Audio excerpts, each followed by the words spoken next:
এখন উপরে অনেক উপরে উঠে যাচ্ছে আমাদের প্লেন,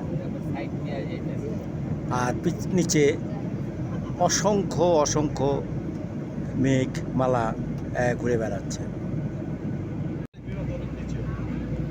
হ্যাঁ, এখন পাহাড় উপর এগুলি সব পাহাড়, এগুলো কিন্তু সব পাহাড় এগুলো। হ্যাঁ, পাহাড় মেঘটা ঢেকে গেছে পাহাড়।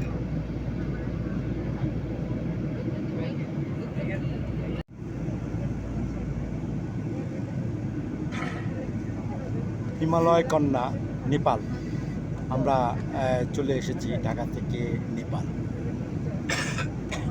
মেঘের রাজ্যই বলা চলে এই জায়গাটিকে। মেঘ আর মেঘ, শুধু মেঘ।